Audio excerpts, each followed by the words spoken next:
Hey, Pretty Girl Club. So, I wanted to talk about when others live vicariously through you, and I also want to talk about how to build our own exotical community. So, it's hilarious. I saw this comment on my YouTube yesterday. It said, they were responding to somebody. They said, "You sound dumb AF. Whoever said Beyonce's hair was relaxed? These little multiracial channels got you little hoes' heads twisted. African Americans come in all shades and many hair textures. My grandmother has hair straighter than Beyonce's, and both her parents are African American. So let's stop with the BS, because I'm really finna get on y'all helmets." So I find it interesting that this person said that these channels got our heads twisted as if, like, we're getting cocky now. Like, people are accusing us basically of becoming cocky because now we have all these YouTube channels. Now our voices are finally being heard.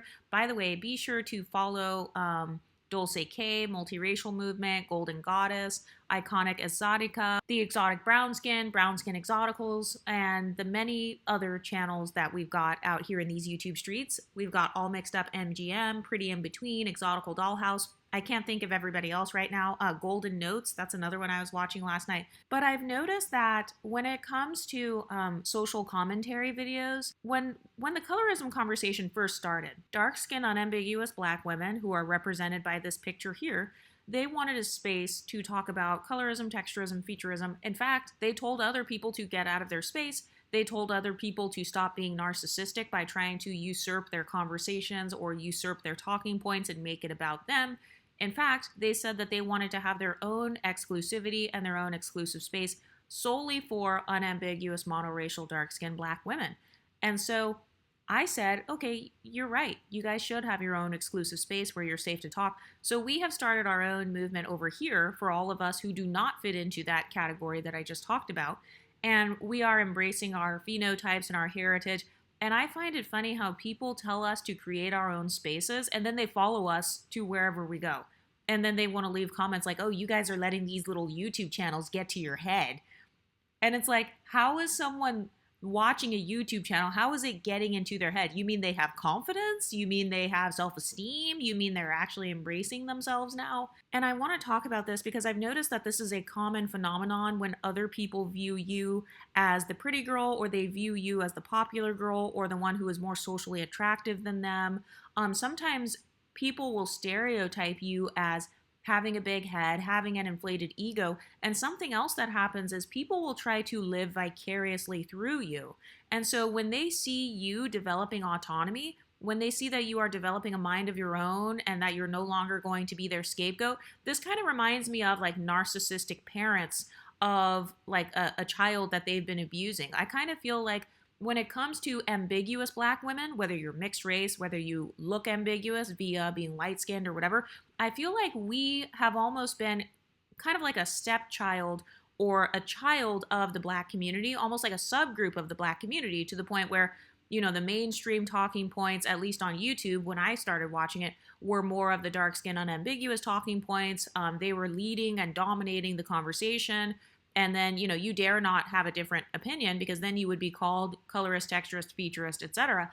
And so they've gone so long being kind of like the parent or almost like the main ones dominating the conversations about colorism and perception, to the point where now that we, as ambiguous Black women, have decided to have our own voices and talk about our side of the colorism story, or, embrace our different admixtures, or if you have a mixed race background, we've decided to embrace those things and have a fluid identity. Now I've noticed that women on the other side are very threatened by that. So a lot of women, they are straight up removing their content where they talked about light-skinned people. A lot of women are attempting to try to follow us over to our YouTube channels, harass us or whatever. And it's like, you're not going to scare me off YouTube. You're not going to be, and even if I am no longer on YouTube, there are so many other channels at this point to where there are literally dozens of new exotical videos being uploaded every single day.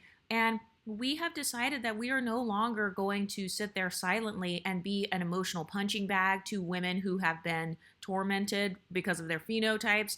And by the way, I'm not saying it like all of them have been tormented, but this is just the talking points that they have shared. So it's like, okay, just because you might feel bad about how you look or whatever, or other people were racist towards you, this doesn't mean that I have to be silent for the rest of my life. I deserve a voice just like anybody else.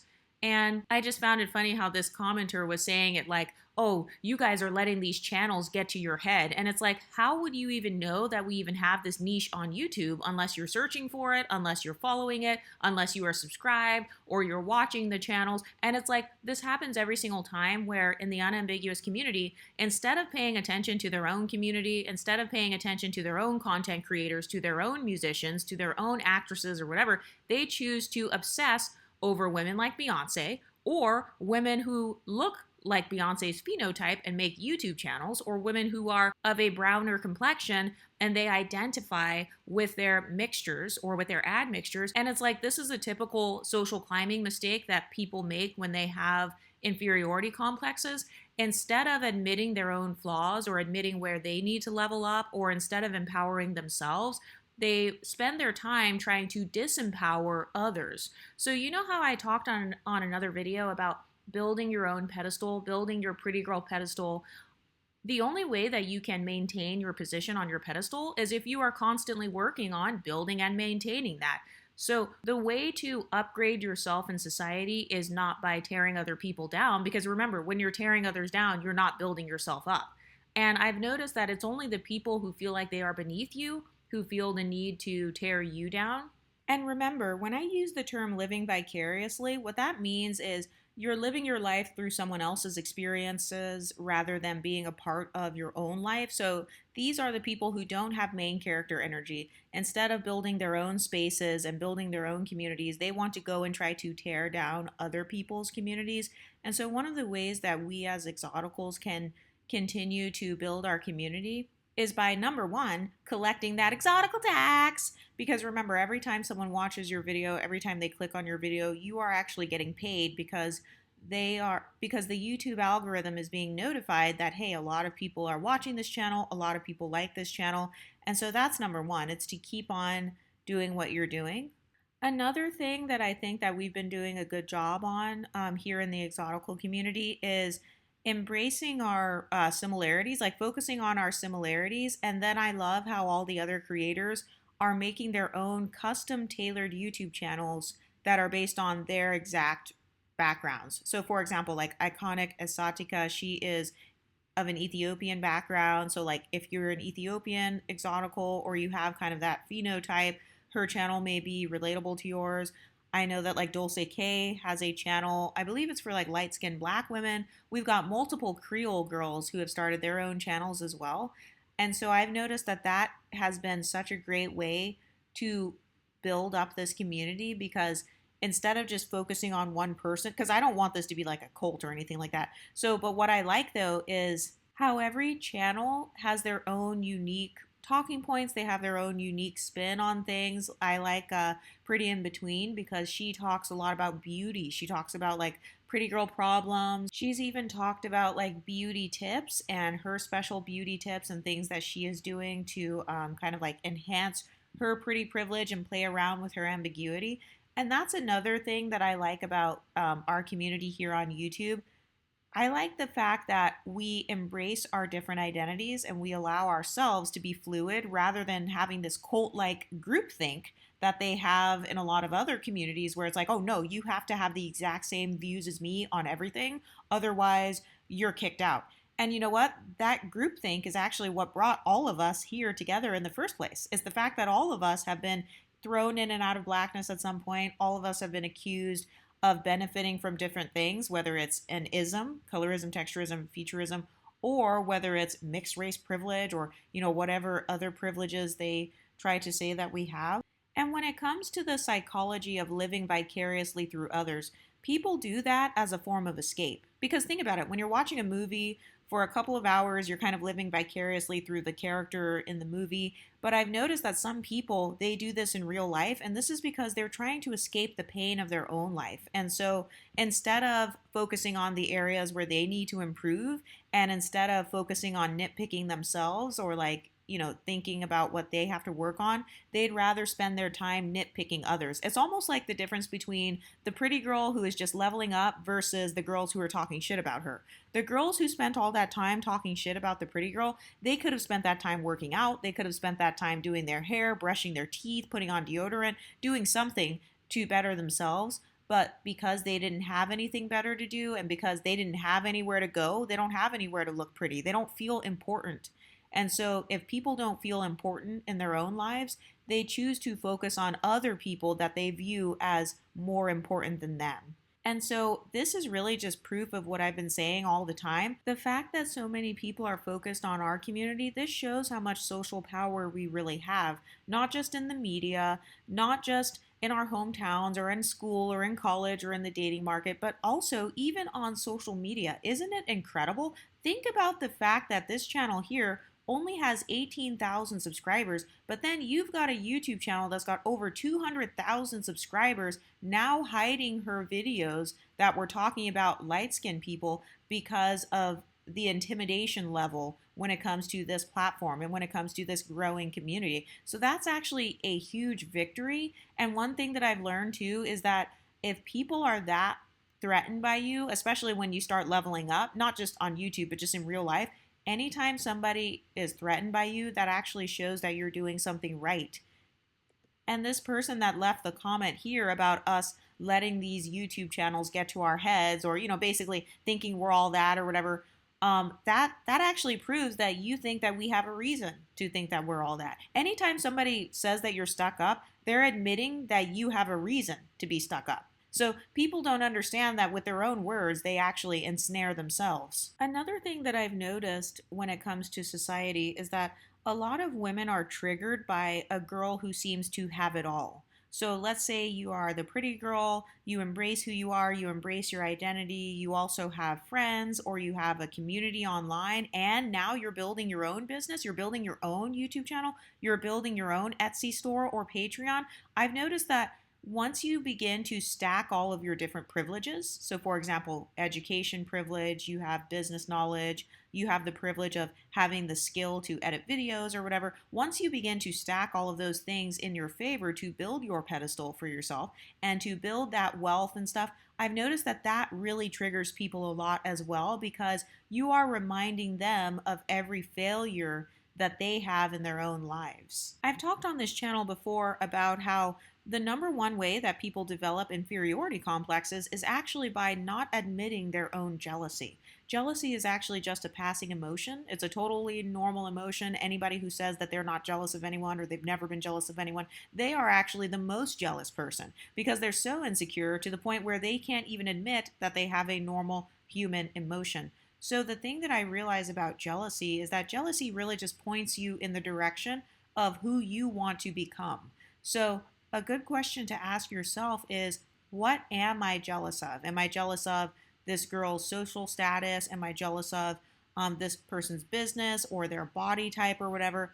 Jealousy is something that can be alchemized into motivation. Jealousy is something that you can turn into inspiration. It's something that you can use to kind of act as a compass to where it guides you down the path that you truly want to be on. And I know that sometimes people don't want to admit when they're jealous of someone because they feel like, well, even if I am jealous, there's no way I can attain the same thing that she has. But that's actually false. Technically, there's no such thing as unattainable beauty. There's no such thing as unattainable wealth. You just have to work harder, obviously. You may have to work harder to get that wealth. You may have to go get a degree or something, or for that beauty, you may have to get some plastic surgeries or something, or lose a bunch of weight, but it's technically not unattainable. But I've noticed that the women who are not working on themselves, the women who are like more leveled down or they have inferiority complexes, these are the women who tend to focus the most on what everybody else is doing. What does everybody else have? What kind of business does she have? What kind of beauty does she have? Oh, how are men treating her? Oh my God, there are more songs about her. There are more men who are hitting on her. She's the popular girl in school. She only got to where she is because of her hair texture.